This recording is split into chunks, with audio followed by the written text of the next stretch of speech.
खरगोन जिले के बड़वा पहुंचे भाजपा के राष्ट्रीय महासचिव कैलाश विजयवर्गीय का बड़ा बयान आया है। खरगोन जिले के बड़वा पहुंचे भाजपा के राष्ट्रीय महासचिव कैलाश विजयवर्गीय का बड़ा बयान आया है। विजयवर्गीय ने दावा किया है कि 2023 में मध्य प्रदेश के विधानसभा चुनाव में पीएम नरेंद्र मोदी के विशालकाय नेतृत्व और सीएम शिवराज सिंह चौहान के अनुभव से भाजपा को 2/3 बहुमत मिलेगा। प्रदेश में भाजपा की सरकार बनेगी। बड़वाह नगरपालिका के माध्यम से करीब 4 करोड़ रुपए से अधिक के विकास कार्यों की सौगात देने बड़वाह पहुंचे थे कैलाश विजयवर्गीय। इस दौरान कैलाश विजयवर्गीय ने राहुल गांधी के ब्रिटेन में दिए बयान को दुर्भाग्यपूर्ण बताया और राहुल गांधी को झूठ भैया नेता बता दिया। विजयवर्गीय का कहना था कि कभी भी ऐसा नहीं हुआ कि भारत के किसी पक्ष या विपक्ष के नेता ने भारत विरोधी बयान दिया हो। इस दौरान मीडिया से चर्चा में पूर्व प्रधानमंत्री स्वर्गीय अटल बिहारी वाजपेयी के विपक्ष के नेता के रूप में भारत की तारीफ करने का उदाहरण बताया। विकास कार्य की सौगात के दौरान इंदौर की तर्ज पर बड़वाह को नंबर 1 शहर बनाने के लिए अपने समर्थक नगरपालिका अध्यक्ष राकेश गुप्ता को कैलाश विजयवर्गीय ने टिप्स भी दिए और कहा कि छोटा भाई राकेश गुप्ता अगर बड़वाह को इंदौर की तरह नंबर 1 बनाने में सफल होंगे तो सबसे ज्यादा खुशी होगी। विजयवर्गीय ने बड़वाह की जनता को विश्वास दिलाया कि बड़वाह के विकास के लिए राकेश गुप्ता के साथ दिल्ली या भोपाल जाने के लिए हमेशा तैयार होंगे। खरगोन जिले के बड़वाह में आज बीजेपी के राष्ट्रीय महासचिव कैलाश विजयवर्गीय ने नगर पालिका के कायाकल्प योजना के तहत 4 करोड़ रुपए से अधिक से विकास कार्यों का भूमि पूजन और लोकार्पण किया। इस दौरान विजयवर्गीय ने बस स्टैंड पहुंचकर अंबेडकर जी प्रतिमा पर माल्यार्पण कर नगर पालिका में आयोजित कार्यक्रम स्थल पहुंचे, जहां उन्होंने नगर पालिका के सामने बने शॉपिंग कॉम्प्लेक्स का पूर्व संसदीय सचिव रहे स्वर्गीय चंद्रकांत गुप्ता के नाम से नामकरण भी किया। इस मौके पर विधायक सचिन बिरला, नगर पालिका अध्यक्ष राकेश गुप्ता, उपाध्यक्ष राजेश जायसवाल सहित भाजपा नेता, कार्यकर्ता और नगर पालिका के अधिकारी कर्मचारी उपस्थित थे। 2023 के विधानसभा चुनाव में भाजपा द्वारा शिवराज के चेहरे पर चुनाव लड़ने के सवाल पर श्री विजयवर्गीय ने कहा कि मोदी जी का विशालकाय नेतृत्व और शिवराज जी का अनुभव दोनों को मिलाकर हम फिर से 2/3 बहुमत से ज्यादा से सरकार बनाएंगे।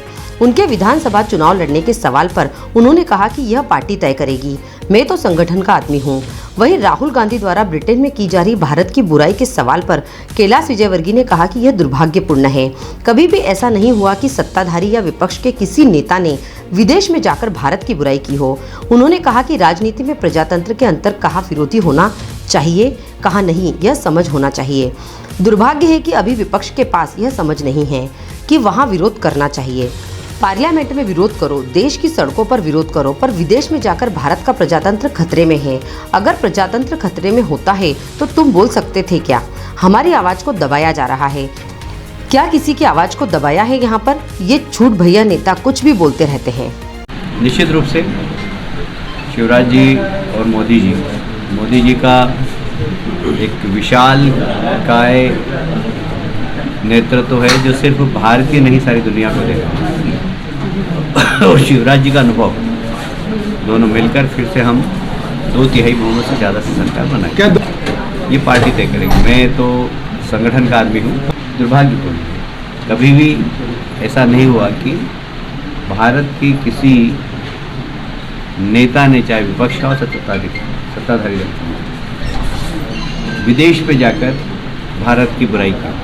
मुझे याद है अटल बिहारी वाजपेयी नेता प्रतिपक्ष थे, नरसिंह राव जी प्रधानमंत्री थे। नरसिंह राव जी ने उनसे आग्रह किया कि यूएन की बैठक का नेतृत्व तो आप करें, और यूएन की बैठक में जब अटल बिहारी वाजपेयी जी ने भारत का पक्ष रखा, भारत की जम्मू कश्मीर में जिस प्रकार उस समय की नरसिंह राव सरकार जी ने जो काम किया था उसके का उल्लेख किया हुआ। जब बाहर निकले अटल बिहारी वाजपेयी जी तो आदमी से पत्रकारों ने माइक लेके घेर लिया उनको कि आप तो विपक्ष के नेता हैं, पानी पी पी के गाली देते हैं सरकार को और यहाँ सरकार की तारीफ कर रहे हैं। तो उन्होंने बोला कि वहाँ मैं विपक्ष का नेता हूँ, वहाँ मेरे पास मेरी पार्टी राजनीतिक दल का झंडा लेके मैं बैठा हूँ सर। यहाँ मैं भारत का झंडा लेके आया, यहाँ भारत का प्रतिनिधित्व कर रहा हूँ और इसलिए भारत की प्रशंसा करूँगा।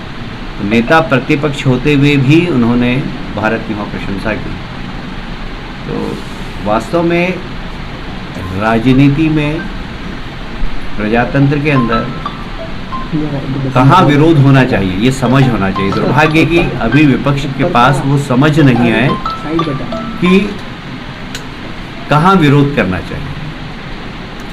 पार्लियामेंट में विरोध करो, देश की सड़कों पे विरोध करो, पर विदेश में जाकर भारत का प्रजातंत्र खतरे में है, प्रजातंत्र खतरे में होता तो तुम बोल सकते थे क्या?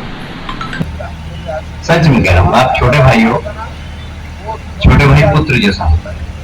पिता जब पुत्र से हार जाता है ना, तो फिर पिता बड़ा खुश होता है कि हम अपने बेटे से हार गए। तो आप यदि इंदौर को हरा दोगे तो मैं खुश होने वाला मैं पहला व्यक्ति हूँ।